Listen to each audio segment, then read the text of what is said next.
to realize that Bible believers were fortified. They saw what the Apostle Peter said, kept by the power of God. And they were kept by the power of God. And their faith resounded at that time before the throne of God. And it still resounds on the pages of history for those who dare read the true historical accounts. Why would the Church, that claims to be a humanitarian loving organization, continue to write those canons into her modern law? Could it be that the Roman Catholic Church is still using those laws and maintaining that same mindset in our day and age? Well, it's certainly among the best kept secrets of the history of the 20th century that an Inquisition which was as severe as in previous centuries that we've been discussing did take place at the time of the Second World War. Just to give you a little background first, in 1929 Benito Mussolini signed the Lateran Treaty with the Pope of the time, Pope Pius XI, officially conceding Vatican Hill to the Pope. In other words, the Vatican to be set up again as a political entity.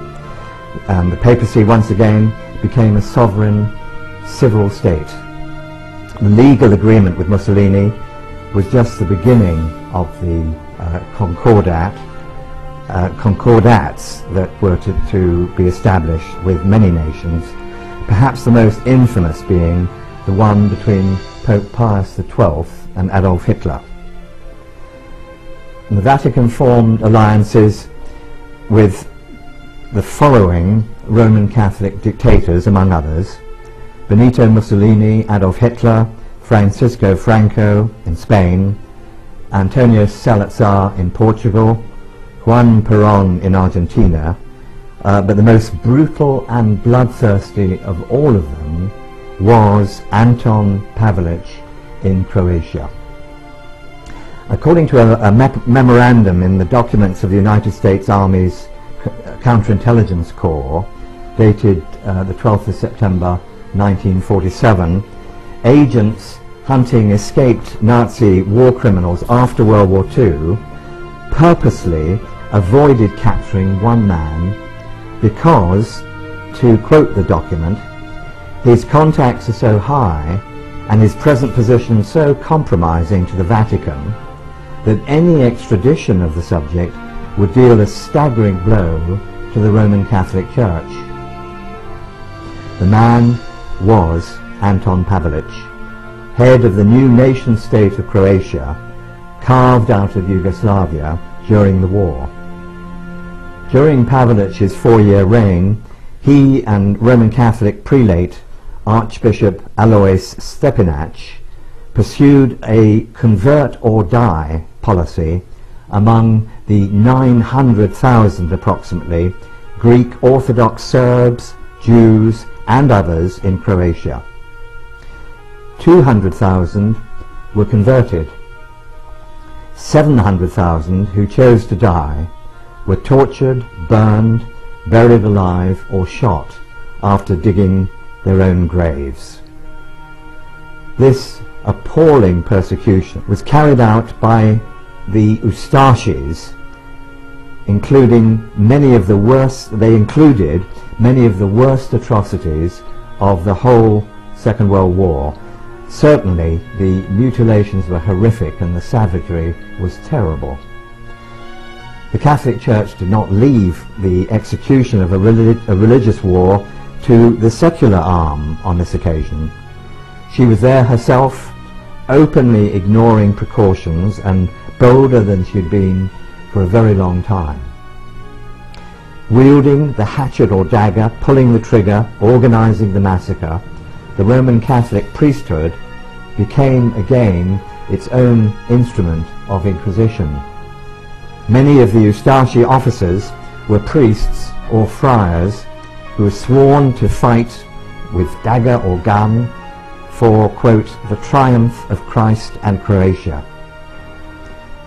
Priests played a prominent role in the closing or takeover of the Serbian Orthodox churches, the seizure of church records and the interrogation of the Serbian Orthodox clergy as well. They also supervised the concentration camps and organized the torture of many of the victims. And this is all happening in the 20th century. French author Edmond Paris, who was born a Roman Catholic, has written a very thorough account of this terrible massacre in his book Convert or Die, and he wrote, "It's difficult for the world to believe that a whole people could be doomed to extermination by a government and religious hierarchy of the 20th century just because it happened to belong to another ethnical and racial group and had inherited the Christianity of the Byzantine kind instead of the Roman kind.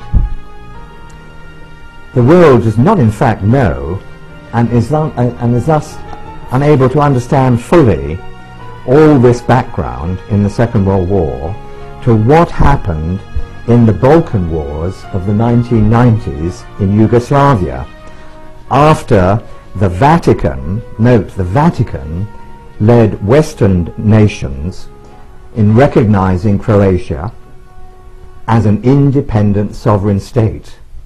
And of course, immediately hostilities broke out between the Croats and the Serbs, given this background of what took place in the Second World War. British historian and journalist Andrew Roberts of the Sunday Telegraph expressed surprise in that newspaper. He wrote, "In the present crisis, almost the entire Western media have chosen to champion the Croats." He goes on to ask the question, how are the Serbs expected to react to the decision to adopt the Ustaši's checkered symbol as the Croatian national flag? In Krajina, it takes longer than the 45-minute attention span of today's CNN broadcaster to forget the way Franciscan friars participated in the slaughter of Serbs in Croatian Bosnia. Orthodox Serbs were promised protection if they converted to Catholicism, but were then killed after they entered the churches as the priests looked on. The attempt during the Second World War to create the entirely Roman Catholic independent state of Croatia was accompanied by a persecution so ferocious that it is difficult to find a parallel in all of history. The Inquisition applied to the Serbian Orthodox by the Croatian Catholics accounted for 700,000 Serbs tortured and killed in just 4 years. And of course, we have that state that they wanted in Croatia now. In the year 2000, the Pope asked for forgiveness for the part that the members of the Church played in the Inquisition. I remember the time well. It was March in the year 2000. The Pope asked for forgiveness for the acts of the members of the Church that they had done in the service of truth. Now, it wasn't the members of the Church or individual members of the Church who did these things. It was the papacy itself, and the popes in particular. Peter de Rosa had said 80 popes in a row.